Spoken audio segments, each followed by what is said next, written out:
camiseta estampada con una cruz, más allá de canciones que hablan de la cruz de Cristo, debo tener yo la conciencia de lo que realmente pasó allí. ¿Por qué?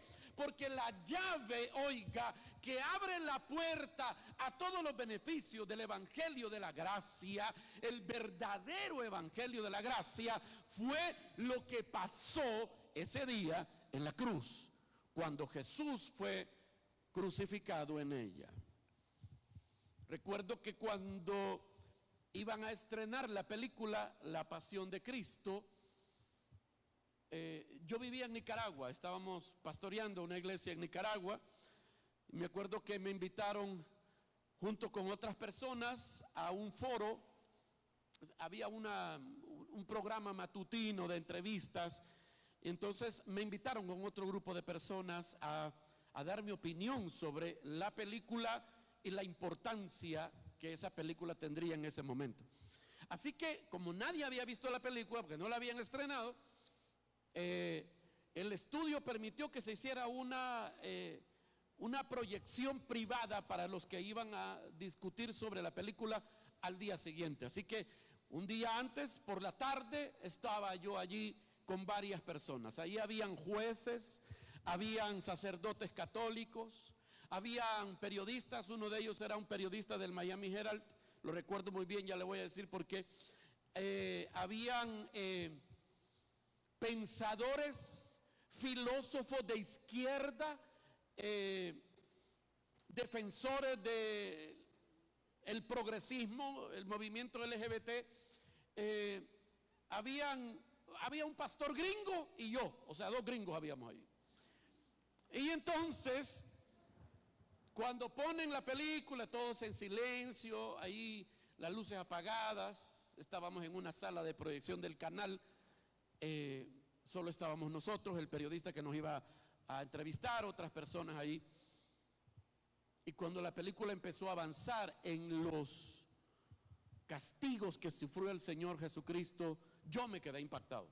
Nunca había visto una película de Jesús donde realmente mostraran sangre, donde realmente mostraran la crueldad con la que fue tratado. Yo estaba impresionado. Yo, que tal vez tenía una idea de lo que había pasado, todos los demás que estaban ahí estaban asustados. Junto al lado mío estaba este periodista que le digo que escribía para el Miami Herald, un periódico de Estados Unidos. Como él ha de haber dicho, este pastor, debe saber, con me voy a quejar, como que yo había hecho la película. Y entonces se me acerca y me dice: ¿por qué? Cada vez que había una escena donde volaban pedazos de piel, donde quebraban sus huesos, la corona de espinas, cada vez que había, él me decía: ¿pero por qué? Y yo me hacía loco. Y en una de esas me dice: ¿pero por qué? Yo me pregunto, me decía él, tratando de hablar suave, yo me pregunto, ¿por qué tanta sangre?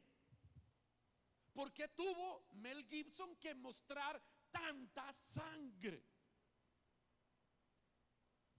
Y entonces ahora yo entendía su por qué. Y entonces yo me acerco y casi al oído le dije: esa sangre fue por usted.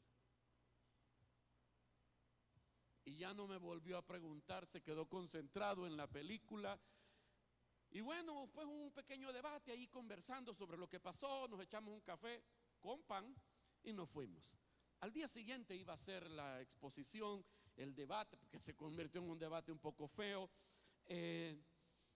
Porque habían algunos ahí, por ejemplo, que decían, habían unos abogados que decían, analizando el proceso jurídico que llevó al Señor a la muerte, decían: ahí hubieron varios errores, porque incluso en la justicia romana habían procesos, no respetaron el debido proceso, un hombre inocente murió por prejuicios religiosos. Bueno, cada quien daba su opinión.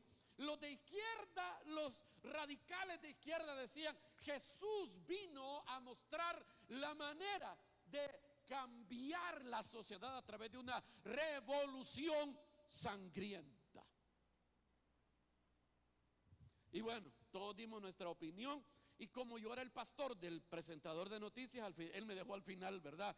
Y entonces, claro, yo cité unos versículos que los pusieron en la pantalla. Había el otro pastor también y terminamos al final orando por la audiencia. Fue una cosa muy bonita. Pero me sigue sonando esa pregunta. ¿Por qué? ¿Por qué así? ¿Por qué tanta sangre? ¿Por qué no un flechazo? ¿Por qué no atravesarlo con una espada? ¿Por qué todo eso? El juicio, el ser azotado, la corona de espinas, obligarlo a arrastrar la cruz por casi 5 kilómetros sobre una espalda destrozada. ¿Por qué? ¿Por qué todo eso? Y las preguntas me suena, o la pregunta me sigue sonando de ese hombre que me decía, ¿por qué tanta sangre? Y al final tuvimos una pequeña conversación que le dije, la sangre no se la inventó Mel Gibson en esas escenas, fue la idea de Dios. ¿Por qué?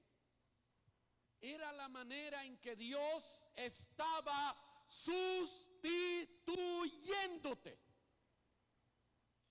Era la manera en que Dios estaba sustituyéndose. Ahora, ¿por qué es que hoy usted puede decir, soy justificado por la fe en Cristo? Es gracias, no a la crucecita de oro que te cuelga en el cuello, sino a esa cruz manchada de sangre donde se cobró la vida del Señor Jesús. Dios estaba sustituyéndote con su Hijo. Y esta mañana quiero explicar de la mejor manera que yo puedo qué es lo que pasó allí. Yo creo que Mel Gibson hizo todo lo que pudo para hacer la película lo más cercana posible a la realidad. Pero aún con todo y la sangre y lo brutal que es la película, yo creo que Mel Gibson se quedó corto al mostrar la brutalidad con la que Jesús fue crucificado. Para comenzar, los presos que morían en las cruces eran crucificados desnudos. Eran crucificados totalmente desnudos. Ahora, alguien dice, hoy en día, usted escucha a la gente como muy romántica decir, Jesús murió en la cruz de una manera en que nadie más pudo haber soportado. Por eso Él murió en la cruz. O sea, como dándonos a entender que la muerte de Jesús en la cruz fue única porque nadie pudo soportar eso. Pero la verdad es que en aquel entonces la mayoría de delincuentes morían crucificados en cruces. Así que cuando nosotros decimos que la muerte de Jesús es única, no es porque murió en una cruz, porque muchos morían en la cruz. Y de la misma manera, sangrienta y cruel. Porque la muerte de Jesús en la cruz es única. ¿Por qué? Porque Jesús era el único que murió en una cruz siendo completamente inocente. Todos los que murieron en las cruces, aunque los hayan acusado injustamente, probablemente no estaban en la cruz siendo inocentes. O sea, tal vez no era verdad lo que decía el pie o la cabeza de la cruz, la acusación, pero algo malo había hecho esa persona en su vida. En el caso en que lo hayan acusado y sentenciado a muerte injustamente, ninguno de los que murieron en la cruz eran inocentes. Solo el Señor Jesucristo. Por eso la muerte de Jesús en la cruz es única. ¿Por qué? Porque Él fue el único inocente que murió en la cruz. Y eso era lo que Dios necesitaba para sustituirte. Que muriese alguien que no hubiese pecado. ¿Para qué? Asumiera tu pecado. Quiero que vea lo que Isaías dice acerca de Jesús y su muerte en la cruz en el capítulo 53. Estamos hablando de aproximadamente 600 años antes de que Cristo viniera y muriera. Isaías había profetizado. El capítulo 53, sería muy bueno que pudiera usted leerlo en su casa. Mire cómo habla acerca de Jesús, para que usted vea que aún lo que Mel Gibson trata de mostrar en la película se queda corto con lo que realmente pasó. Versículo 5, Isaías 53, 5, dice, el 12, ahí está, no, antes de eso hay uno.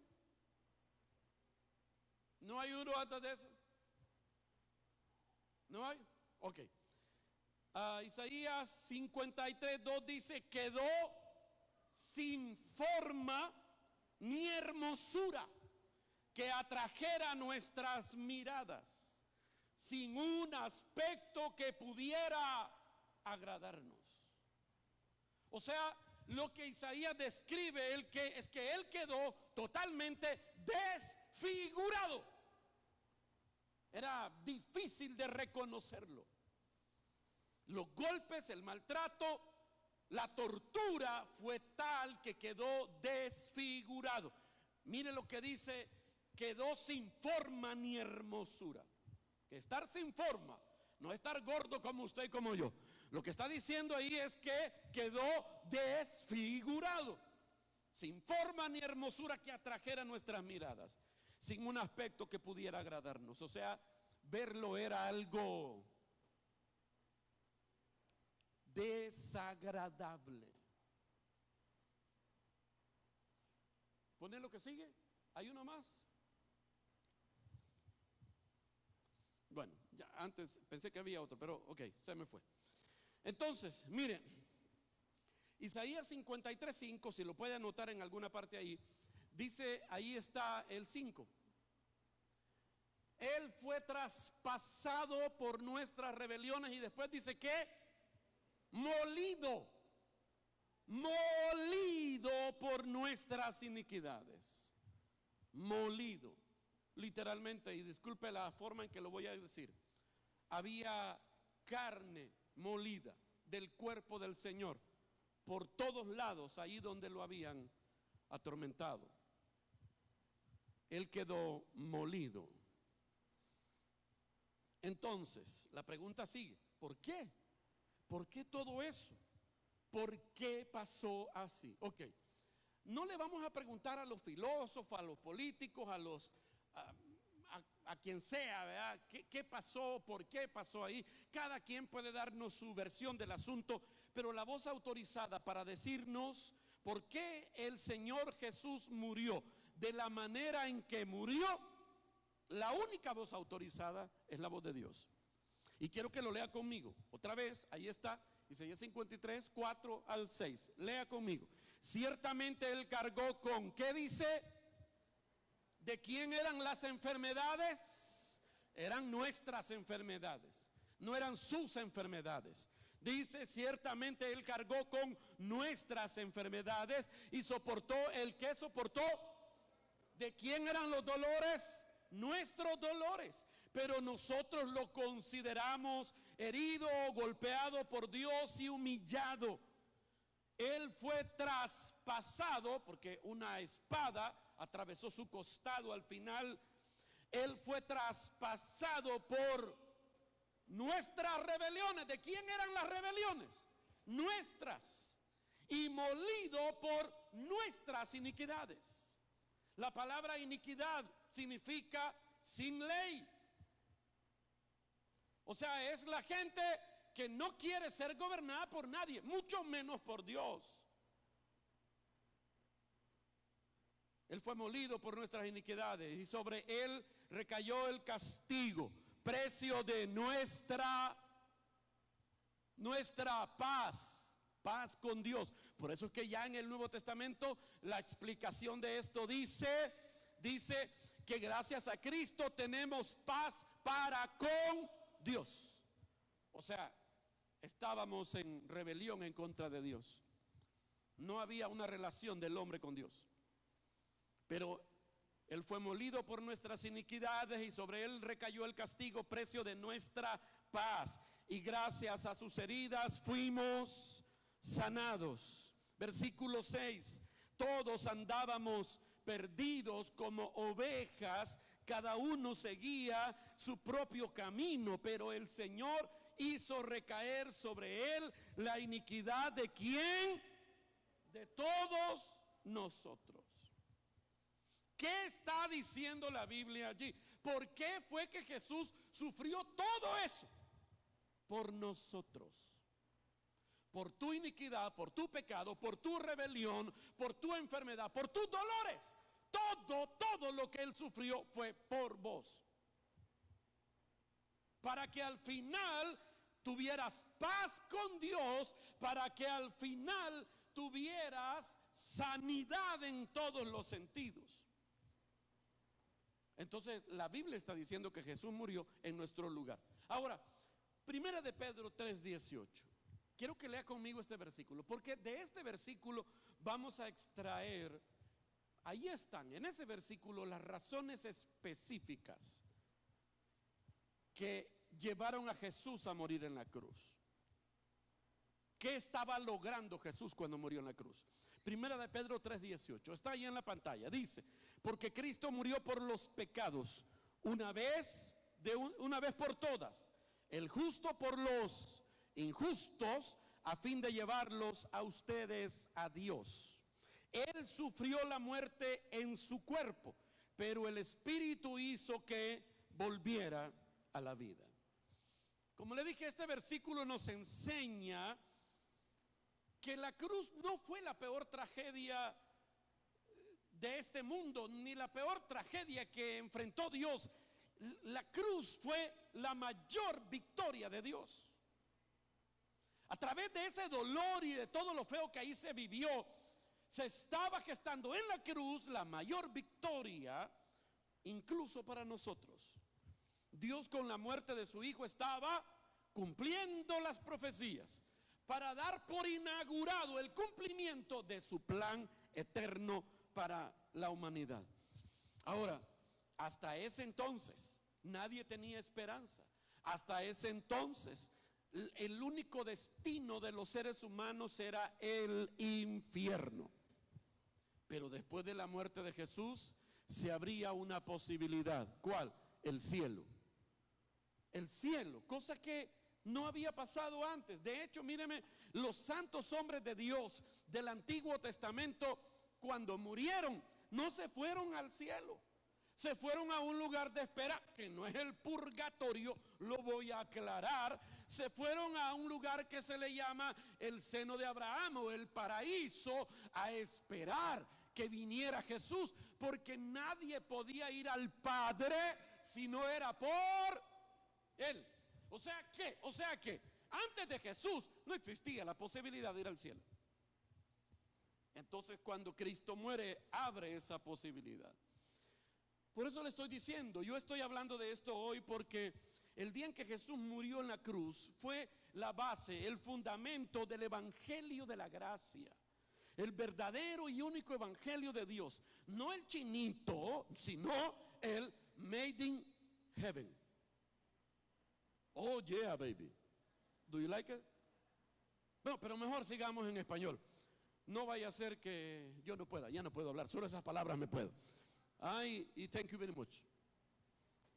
Oh, bueno, ok, estoy listo para irme a la USA. Bueno, ok, mire pues. Quiero que vea, Primera de Pedro 3:18, ahí está en la pantalla. Y vea conmigo las 4 cosas que Jesús logró en la cruz para nosotros, que son la causa, la razón del por qué murió Él de esa manera. Número uno, Jesús murió en nuestro lugar. Jesús murió en nuestro lugar. Es lo que he venido diciéndole hasta hoy. Mire, otra vez, poneme lo que sigue, Primera de Pedro 3:18. Porque Cristo murió por los pecados. Y después, ¿qué dice? Una vez por todas. Lea, el justo por los injustos. O sea, ¿qué está haciendo Dios ahí? Sustitución. Él está tomando tu lugar.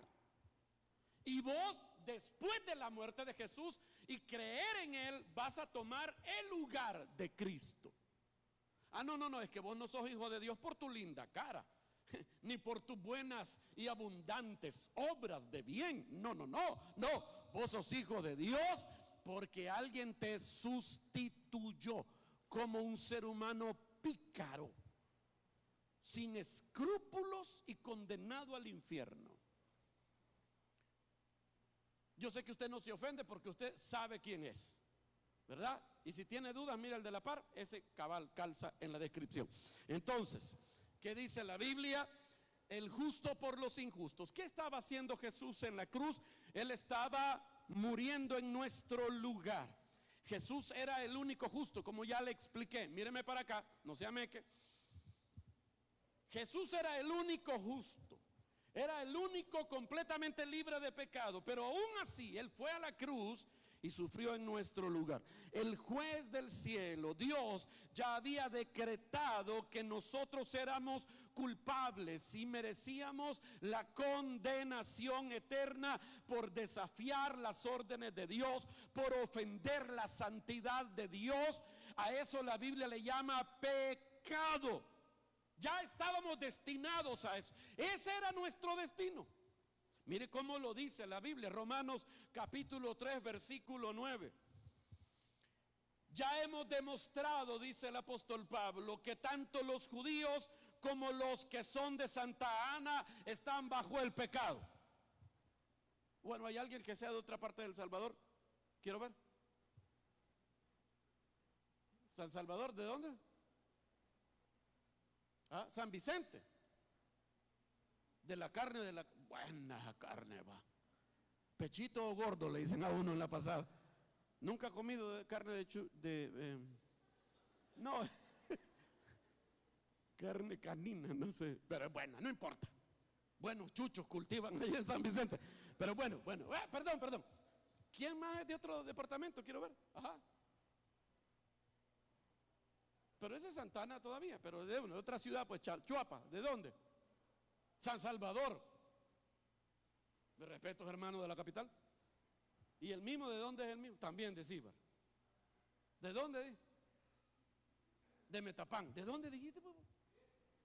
Oh, perdón, dije del Salvador, pero ya atrás pasamos las fronteras. Del Distrito Federal de México. Ya ni ganas de preguntarle a los demás me dieron de dónde son. Este nos vino a achicar. No, bueno, ok, mire, ¿qué está diciendo la Biblia aquí? Oiga. Dice, tanto los judíos como los que no son judíos, todos están bajo pecado.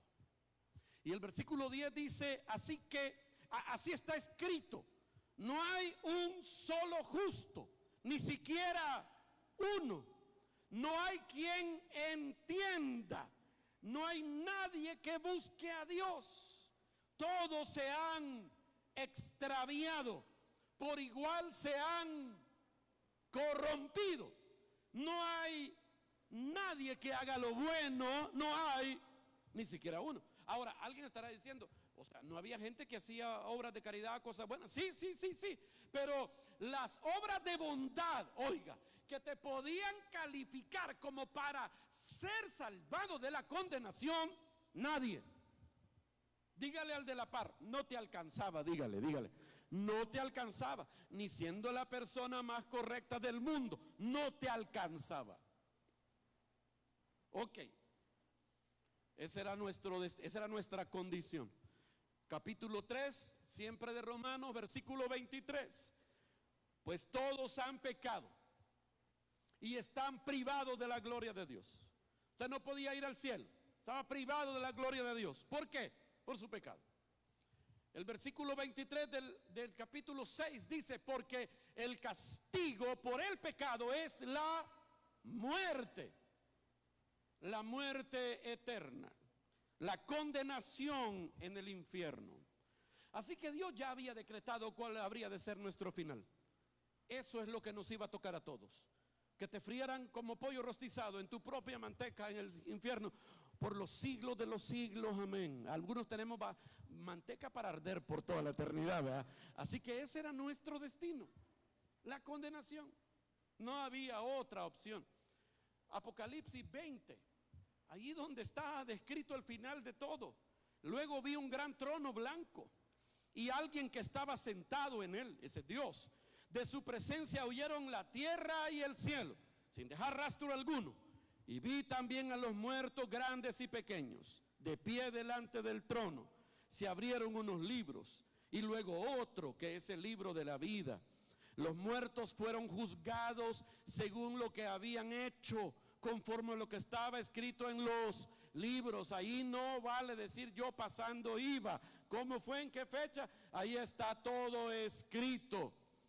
Versículo 13, el mar devolvió sus muertos, la muerte y el infierno devolvieron los suyos, y cada uno fue juzgado según lo que había.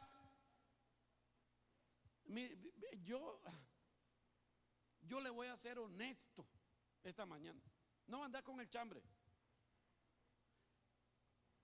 Pero si a mí me juzgan por lo que yo he hecho, no lo voy a ver a usted en el cielo, porque usted sí se va a ir al cielo. A menos que a usted lo juzguen por lo que usted haya hecho. Nos vamos de la mano para el infierno. O sea, estamos fregados. Estábamos. Ok, mire el versículo 14. Y fueron arrojados al lago de fuego. Este lago de fuego es la muerte segunda. Aquel cuyo nombre no estaba escrito en el libro de la vida era arrojado al lago de fuego. Los hombres y las mujeres sin una relación correcta con Dios a través de Jesucristo no tienen su nombre escrito en el libro de la vida y van a ser juzgados por lo que está escrito en el otro libro. ¿Cuál libro? El libro de las obras. Y tu destino era el lago de fuego. El lago de fuego no es el infierno como tal, como lo conocemos hoy. Podríamos decir es peor que el infierno, porque todos los que están en el infierno los van a sacar, los van a juzgar para que todo sea conforme a derecho, y los van a volcar, los van a echar en el lago de fuego, que es un lugar todavía peor que el infierno. Ese era nuestro destino, no había esperanza de cambiarlo. Pero Juan 3:16 aparece en la Biblia y dice estas palabras. Dice, porque tanto amó Dios al mundo, que dio a su Hijo unigénito, para que todo el que cree en Él no se pierda, sino que tenga vida eterna. Yo lo estuviera leyendo emocionado, hombre. Lea, versículo 17. Dios no envió su Hijo al mundo para condenar al mundo, sino para salvarlo por medio de Él. ¿Cómo cambiaron las cosas? Denle un aplauso al Señor, pues, si quiere usted hacer eso. Gloria a Dios. La Biblia está diciendo aquí entonces que Dios mandó a Jesucristo a morir en la cruz para que nosotros fuéramos, como dice el final, salvos por medio de Él. No por vos, no por mí, salvos por medio de Él. Para que nadie se pierda. Para que todos tengan acceso a la vida eterna. Él no vino a condenar al mundo, sino a que fuéramos salvados por medio de Él. Entonces, vuelvo al punto. ¿A qué vino Jesús? A morir en tu lugar. Él vino a sustituirte en la muerte eterna. Mire, nuestra esperanza viene de una palabra que tiene 5 letras y que aparece muchas veces en el Nuevo Testamento. La palabra es hiper.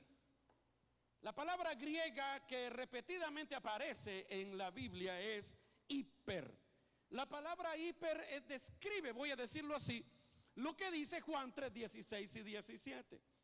Está ahí en la pantalla. ¿Qué significa hiper? En griego es en lugar de o en favor de. Así que cada vez que la palabra hiper aparece en nuestras traducciones en español, se traduce de diversas maneras, pero la palabra significa en lugar de o en favor de. Cristo murió en lugar tuyo y a favor tuyo. Vean los textos rápidamente. 1 Corintios 15, versículo 3. Cristo murió hiper. Ahí pusieron por, pero es hiper. Murió por nuestros pecados. O sea, Él murió en beneficio tuyo para pagar tus pecados. Gálatas capítulo 1 versículo 4. Jesucristo dio su vida por nuestros pecados. Gálatas capítulo 3, versículo 13. Cristo nos rescató de la maldición de la ley al hacerse maldición por nosotros, en nuestro lugar, en favor nuestro. La maldición, mírenme, todas las maldiciones por no cumplir la ley, que algunas de ellas son bien feas, ya no tienen nada que ver con vos, porque Cristo asumió el costo de esas maldiciones. Todas las maldiciones por el pecado cayeron sobre Él. Y vos, bien galán, el día que venga el Señor vas a ser transformado y te vas a ir al cielo. ¿Ah, no le alegra? Bueno, Lucas capítulo 22, versículo 19. También tomó pan y después de dar gracias, esto fue en la última Pascua y la primera Santa Cena. También tomó pan y después de dar gracias lo partió, se lo dio a ellos y dijo: este pan es mi cuerpo entregado por ustedes. De la misma manera tomó la copa después de la cena y dijo: esta copa es el nuevo pacto en mi sangre, que es derramada por ustedes. ¿Qué está diciendo la Biblia en todo eso? Cristo cambió su vida por la tuya. ¿Qué quiere decir? Oiga, mírenme para acá. Que Dios, y esto es algo que a algunos todavía les cuesta aceptar, que Dios no está esperando que vos te convirtas en una muy buena persona para darte el cielo. Dios no está esperando que te convirtas en la mejor versión de vos para darte el cielo. No. Dios sabe que vos no podés. Ni aunque trataras 1000 años, no podrías. Así que Él dijo: este nunca va a llegar si es por sus medios. Así que yo voy a pagar por ellos. Y entonces lo que el Señor hizo fue sustituirme. Me quitó a mí, pecador, vil, ruin, pícaro, y puso en mi lugar al santo y perfecto Hijo de Dios. Subite ahí para que vean. Un aplauso para el modelo. ¿Cómo se llama esto? Se llama sustitución. Él tomó tu lugar en tu muerte, que por cierto también quiere tomar tu lugar en la vida. Ese es un tema para otro día. Así que tu vida, la vida de un mentiroso, ladrón, adúltero, asesino. Alguien dirá: ¿asesino yo? ¿No dice la Biblia que si odias a tu hermano de choto sos un asesino? Pues ahí estás. Él llevó tu pecado y pagó en la cruz por tus pecados. Isaías 53, versículo 6. ¿Quién mató a Jesús? Y ahí está el debate de siglos. Lo mataron los romanos, lo mataron los judíos, lo mataron nuestros pecados. No, pero ¿quién lo mató? ¿Quién lo puso ahí para morir? Isaías 53, 6. El Señor, Dios, hizo recaer sobre él la iniquidad de todos nosotros. O sea, de hecho hay un versículo que dice, justo en el capítulo 53 de Isaías: Jehová quiso quebrantarlo. Fue Dios el que le dio tu lugar. Jesús nunca mintió, pero sufrió la muerte de un mentiroso. Jesús nunca abusó de un niño, pero sufrió la muerte de un abusador de niños. Jesús nunca adulteró ni fornicó, pero Él murió como un adúltero y un fornicario. ¿Por qué? Para que usted y yo no tuviéramos que hacerlo. Los pecados por los que Jesús moría en la cruz no eran los suyos, eran los tuyos. ¿Se acuerda de Jesús viendo la copa en la oración antes de morir, que le decía: Padre, toco madera, paso de mí esta copa, no quiero eso? Cuando Él vio la copa, ¿qué había en la copa? Tus pecados. Los pecados del que está a tu lado, el que está delante de vos, el que está atrás de vos, los pecados de tu familia, los pecados de tus ancestros, del Salvador, de América, del mundo, de todos los que vinieron antes. Los pecados de toda la humanidad estaban contenidas en esa copa. Y Él era santo, sin pecado. Había un choque en su corazón contra eso. Es como que a usted le den a tomar una bebida, dígame una bebida que a usted le da náuseas, ganas de vomitar. La cerveza me va a decir ahora, ¿verdad? Ajá, está bueno, está bueno, está bueno. Dígame otra bebida que yo le pueda creer, que cuando la quiere probar le dan ganas de vomitar. El fresco de Carao, ya somos dos. ¿Quién más? ¿A quién le gusta el fresco de Carao? Va que a nadie. Bien dice la Biblia que esa es la bebida oficial de la gran tribulación, el fresco de Carao. Entonces, mire pues, igual, es como que te den un gran bol con fresco de Carao con leche. Jesús ve eso y le da náuseas, no quiere tomarlo, pero al final le dice: Padre, que no sea como yo quiero, que sea como tú quieres. Y se echó la copa con tus pecados, tomó tu lugar. A partir de ahí no había retroceso, el camino al cambio comenzó. Poneme lo que sigue. Una cristiana china comprendió este punto antes de bautizarse. De hecho, por cierto, los chinos están tratando de prohibir que las iglesias que sí están autorizadas por el gobierno dejen de bautizar en agua, que hagan el símbolo, que echan agua, una cosa así rara. Con el tiempo quieren ir diluyendo las prácticas del cristianismo a como de lugar. El asunto es que iban a bautizar a una joven mujer china y ella estaba muy nueva en la iglesia, pero estaba muy entusiasmada y con ganas de bautizarse. Así que el pastor, cuando la va a bautizar, está con ella ahí en el agua y él quiere asegurarse de que ella entendía correctamente el significado de la muerte de Jesús en la cruz. Así que él le pregunta: ¿Jesús tuvo algún pecado? Y ella dice: sí. Y el pastor voltea a ver a los que le están ayudando así como diciendo: esta no entiende, no la podemos bautizar. Y le vuelve a preguntar: hermana, con más despacito va, ¿tuvo Jesús algún pecado? Sí, decía ella. Decía ella, así se dice sí en chino. Y el pastor, ya con dudas, le pregunta: hermana, por última vez, ¿tuvo Jesús algún pecado? Y ella entendió que el pastor no agarraba la onda. Para variar, los pastores a veces no agarran la onda. Así hoy, pastor, va. Bueno, a veces. Entonces, espérame. Entonces le dice: ¿tuvo Jesús algún pecado por última vez? Y ella le dice: sí, los míos. Y entonces la bautizaron. Ella sí había entendido cómo era el asunto. Jesús no tuvo pecados propios, no murió por pecados propios, murió por tus pecados. Número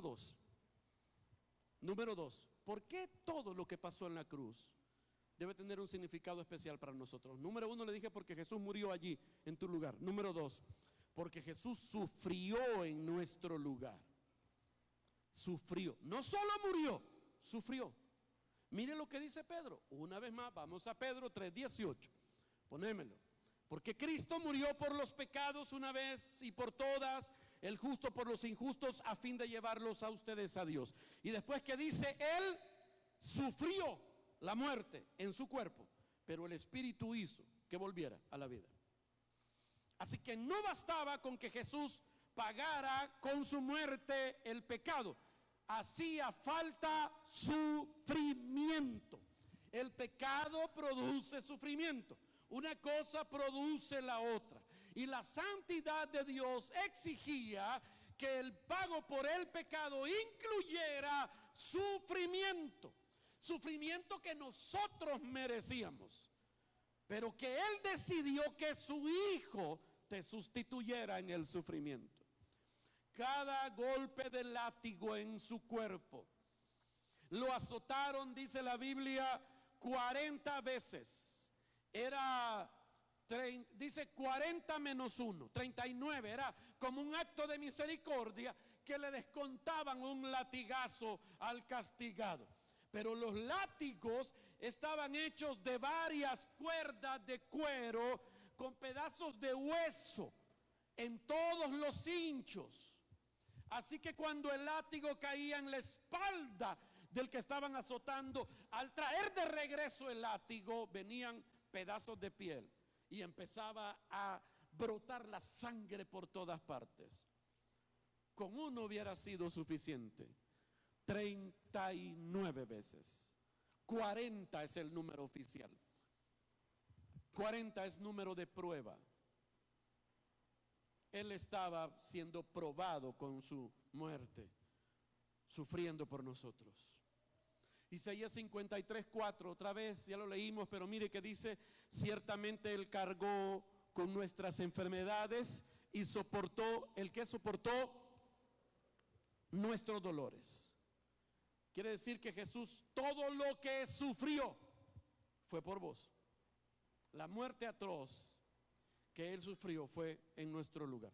También Jesús no solo sufrió físicamente, Él sufrió emocionalmente. La Biblia cuenta que faltando horas para su muerte, Él se va a orar al huerto del Getsemaní. Y estando en ese lugar, mientras oraba, dice la Biblia que Él tiene como una visión de todo lo que va a pasar a partir de allí, la visión de la copa que ya le expliqué, y se pone a orar. ¿Está dónde? En el huerto del Getsemaní. La palabra Getsemaní significa compresa de aceite o molino de aceite.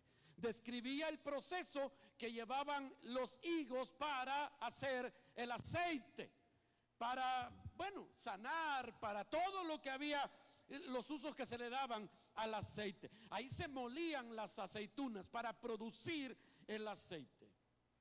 Y ese nombre me hace pensar que es lo que describía lo que Jesús estaba pasando ese día. Estaba siendo molido emocionalmente. Estando allí, Él está en una gran presión emocional.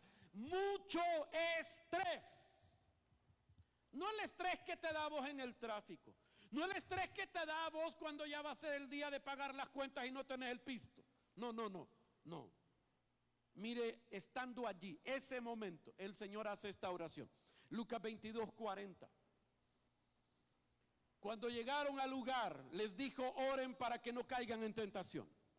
Entonces se separó de ellos a una buena distancia, se arrodilló y empezó a orar: Padre, si quieres, no me hagas beber este trago amargo, pero no se cumpla mi voluntad sino la tuya.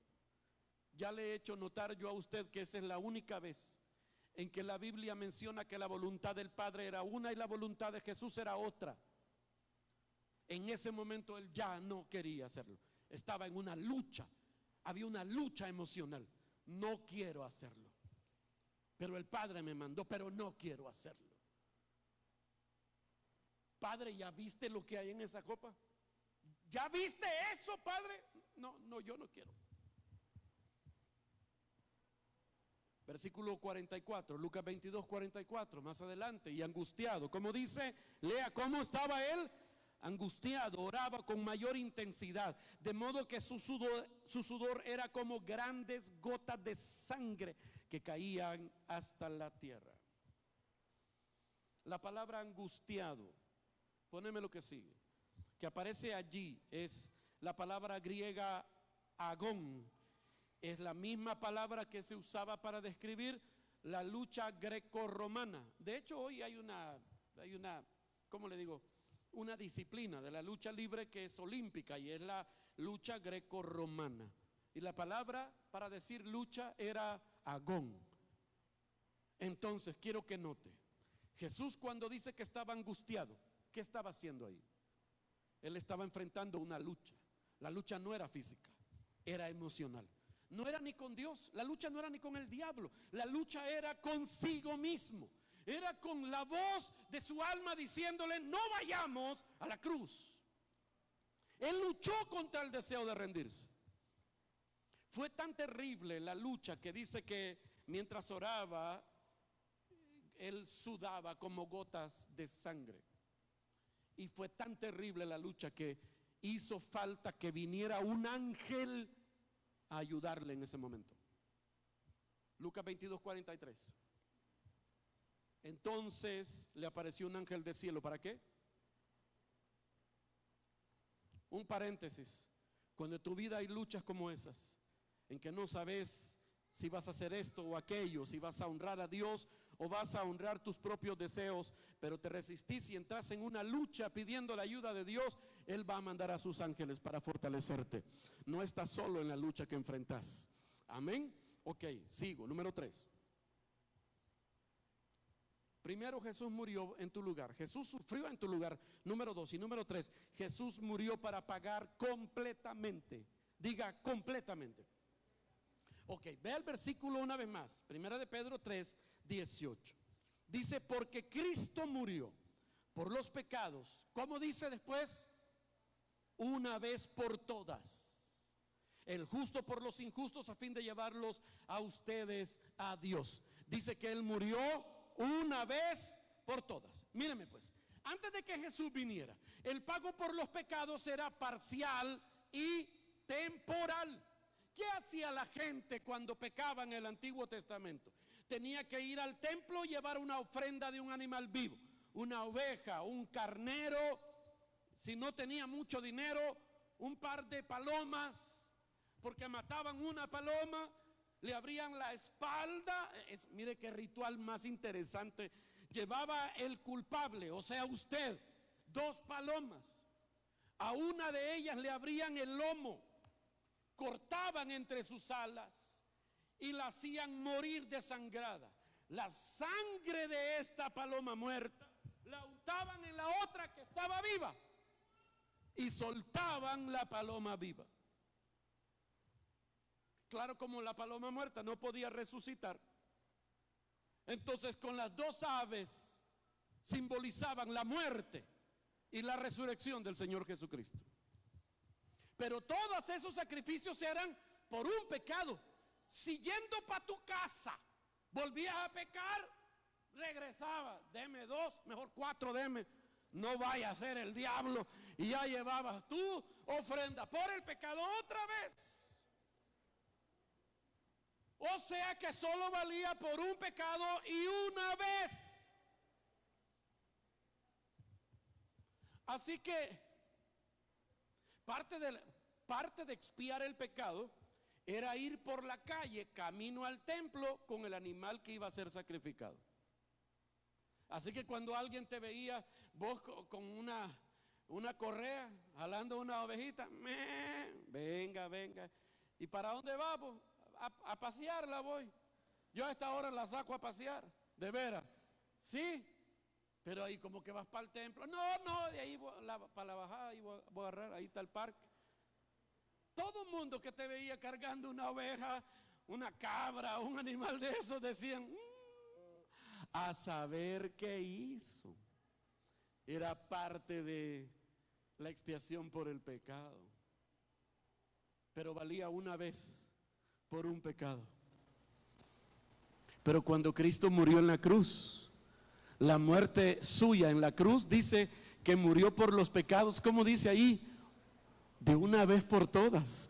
Cuando Cristo paga por tus pecados, no hace falta más sacrificio por el pecado. Cuando Jesús pagó por tus pecados, no hace falta otro sacrificio para expiar tus pecados. El sacrificio de Jesús basta y sobra para pagar por los pecados de toda la humanidad durante toda la historia de esta raza humana en esta tierra. No hay más sacrificio por el pecado. El sacrificio de Jesús es suficiente. Así que no hace falta caminar de rodillas ni hacer todo lo que alguna gente piensa que hay que hacer. No hace falta autoflagelarse. No, una vez por todas Jesús murió en la cruz para pagar por tus pecados. Hebreos capítulo 9 versículo 24, mire cómo la Biblia habla de esto. Dice, porque Cristo no entró en un lugar santísimo hecho de manos. Esa era la parte más santa del templo, figura del verdadero, sino en el cielo mismo, para presentarse ahora delante de Dios a nuestro favor. Tampoco entró para ofrecerse muchas veces a sí mismo, como entra cada año el sumo sacerdote en el lugar santísimo con sangre ajena. De otra manera le habría sido necesario padecer muchas veces desde la fundación del mundo, pero ahora Él se ha presentado una vez para siempre siempre, en la consumación de los siglos, para quitar el pecado mediante el sacrificio de sí mismo. Entonces, tal como está establecido que los hombres mueran una sola vez y después el juicio, así también Cristo fue ofrecido una sola vez para quitar los pecados de muchos. Gloria a Dios. Dale un aplauso al Rey.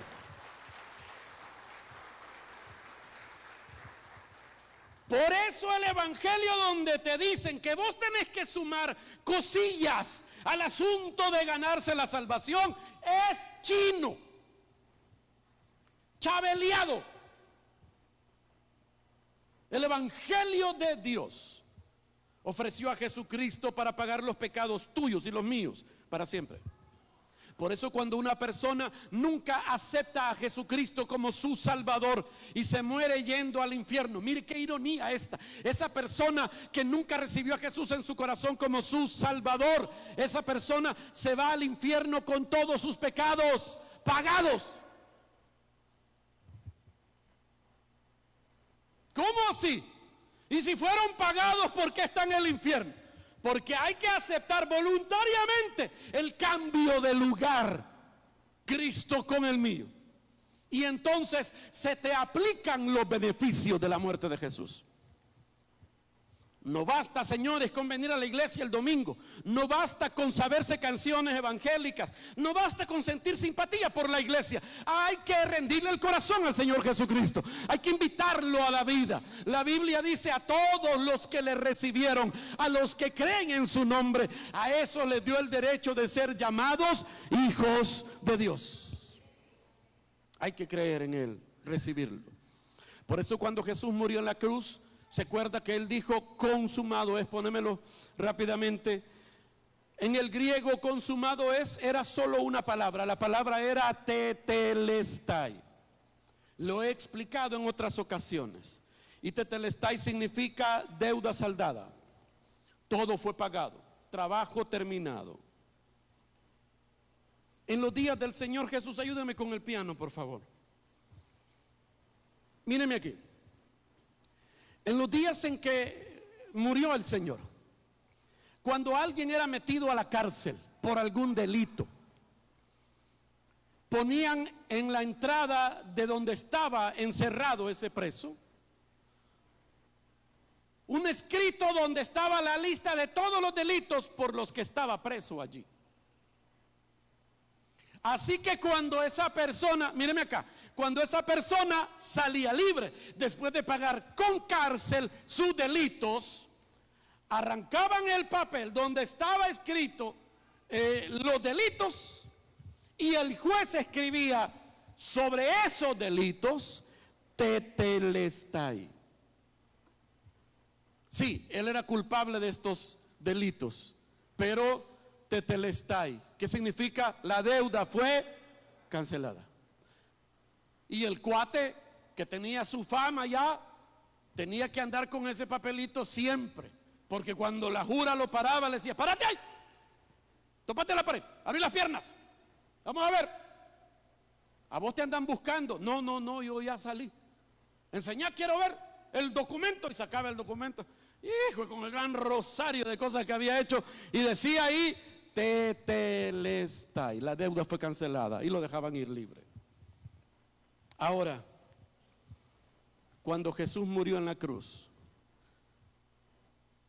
Él estaba muriendo por tus pecados y escribiendo sobre todos tus pecados. ¿Te acordás de tus pecados? Vos tenés pecados insignes, pecados que todavía cuando te recordás, una sonrisita pícara te sale así como... Y hay pecados de los que te recordás y te dan ganas de llorar. Hay pecados que no quisieras recordar.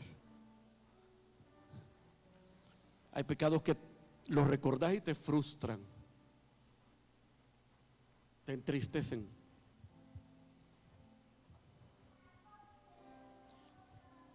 Pero la deuda fue saldada. No debes nada. Me encanta lo que Colosenses dice de esto. Capítulo 2, versículo 13. antes de recibir esta circuncisión, la espiritual, o aclaro, la espiritual, aclaro, la espiritual. No vamos a andar circuncidando a nadie. O sea, antes de creer en Jesús, significaría eso. Ustedes estaban muertos en sus pecados. Sin embargo, Dios nos dio vida en unión con Cristo. Al perdonarnos, ¿qué dice ahí? ¿Está leyendo? Al perdonarnos todos los pecados. Y el versículo 14 dice, y anular la deuda que teníamos pendientes por los requisitos de la ley. Él anuló esa deuda que nos era adversa, clavándola en la cruz. Gloria a Dios. Y número 4, y termino. Si todo lo demás es poderoso, esto todavía es más poderoso. Número 4, Jesús murió para llevarnos a Dios. Y abra sus oídos, sus ojos, su corazón para terminar bien esta mañana. Primera de Pedro 3, otra vez el versículo 18. Porque Cristo murió por los pecados una vez por todas, el justo por quienes, por los injustos, a fin de llevarlos a ustedes a Dios. Sí, no es el orden, yo quería terminar con esto. Mire, la palabra llevar que usa la Biblia allí, se usaba cuando una persona era traída a la sala de el trono de un rey. Poneme la imagen, por favor. La palabra llevar, cuando dice que Cristo murió para llevarnos a nosotros a Dios, esa palabra se usaba cuando una persona era traída a la sala del trono de un rey. Míreme aquí. El propósito final de la muerte de Cristo fue que todos nosotros pudiéramos venir confiadamente delante de Dios. No podíamos, estábamos inhabilitados, nuestro pecado era tan asqueroso para Dios, no podíamos. No había otra manera de venir a Dios, ni aunque nos portáramos bien, ni aunque le hiciéramos favores a otros, ni aunque hiciéramos obras de caridad, nada nos daba el derecho de estar delante de la santidad de Dios. Solo la muerte de Cristo pudo otorgarnos tan alto honor. Y hoy, en este año 2024, esta mañana, en este domingo de noviembre, no hay restricciones para estar delante de Dios. Así que usted puede venir con total confianza delante de Dios en su tiempo de dolor, en su tiempo de frustración, en su tiempo de enfermedad, en su tiempo de necesidad, en medio de sus pecados, en toda la maraña que hay en tu mente y en tu corazón, en todo lo que te pasa hoy. Aunque creas que no lo mereces, tenés toda la razón.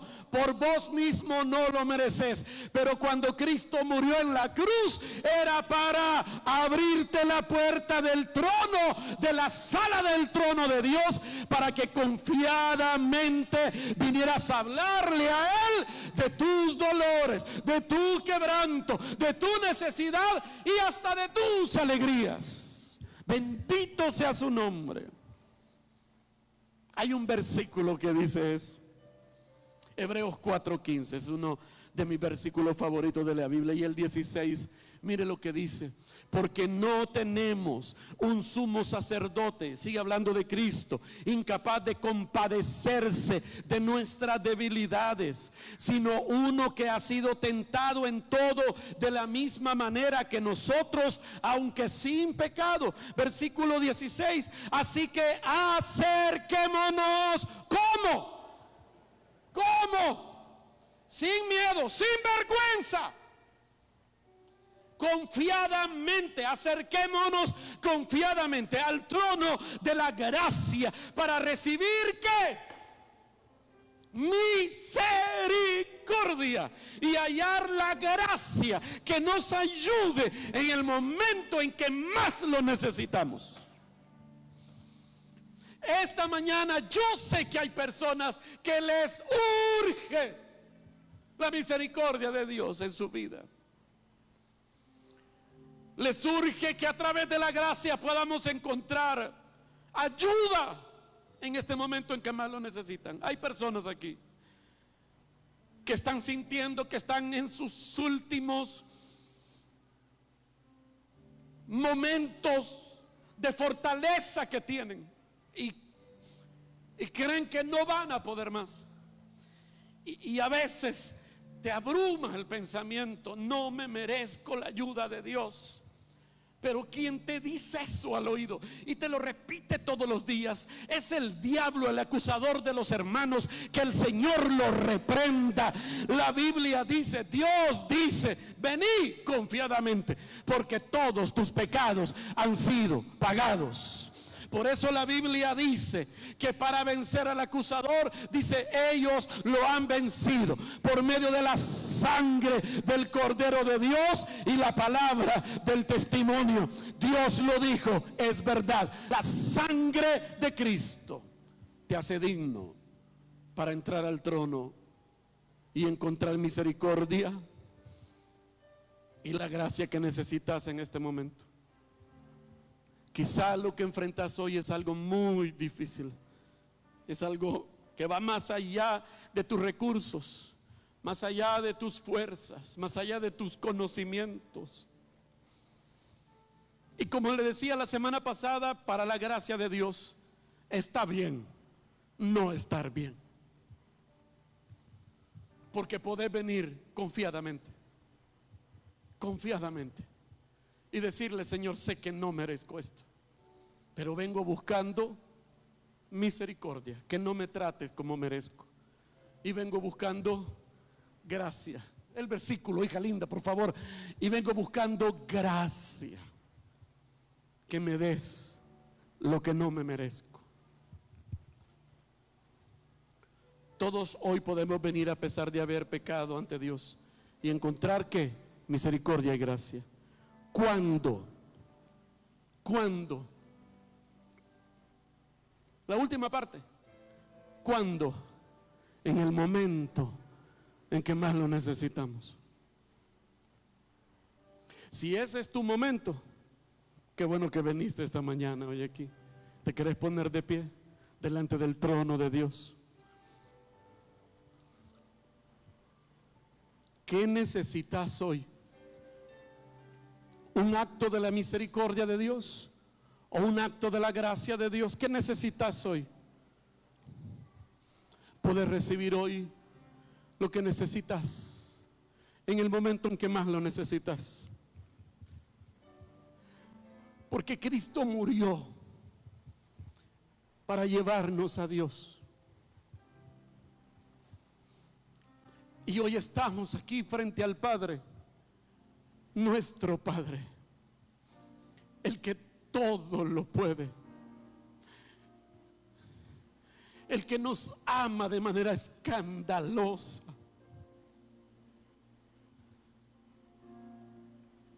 para encontrar misericordia y gracia en este momento en que más lo necesitamos.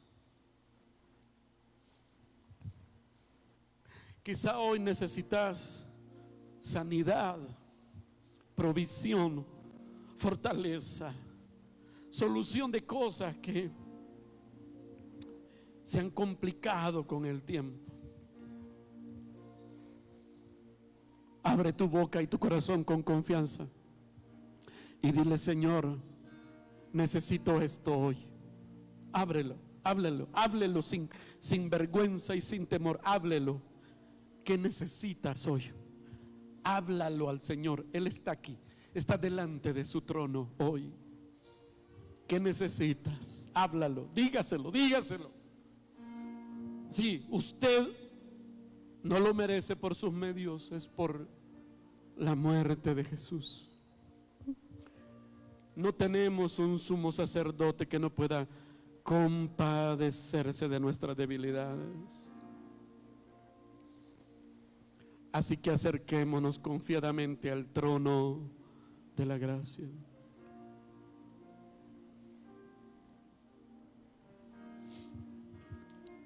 Aleluya. Abra su boca y Pida.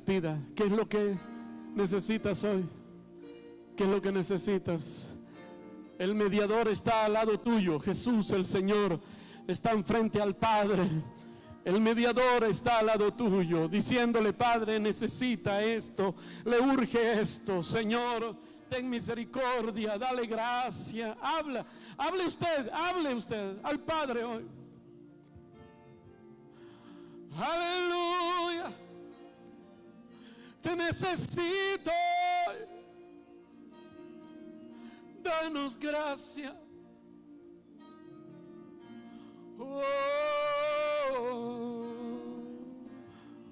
Danos gracia.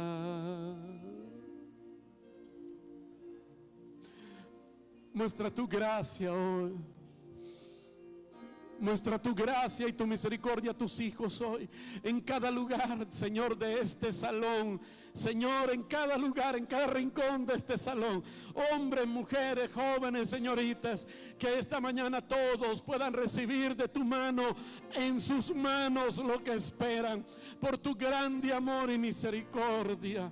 Oh, confiamos en ti, Señor.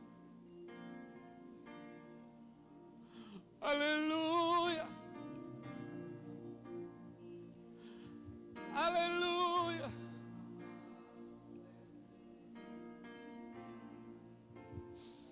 Oh, gracias. Todo lo que esta mañana vas a recibir de Dios es por pura gracia y misericordia. Esta es la revelación de su evangelio. Su amor expresado en Cristo Jesús. Su amor expresado en el Señor. Aleluya. Como me amaste, sabiendo bien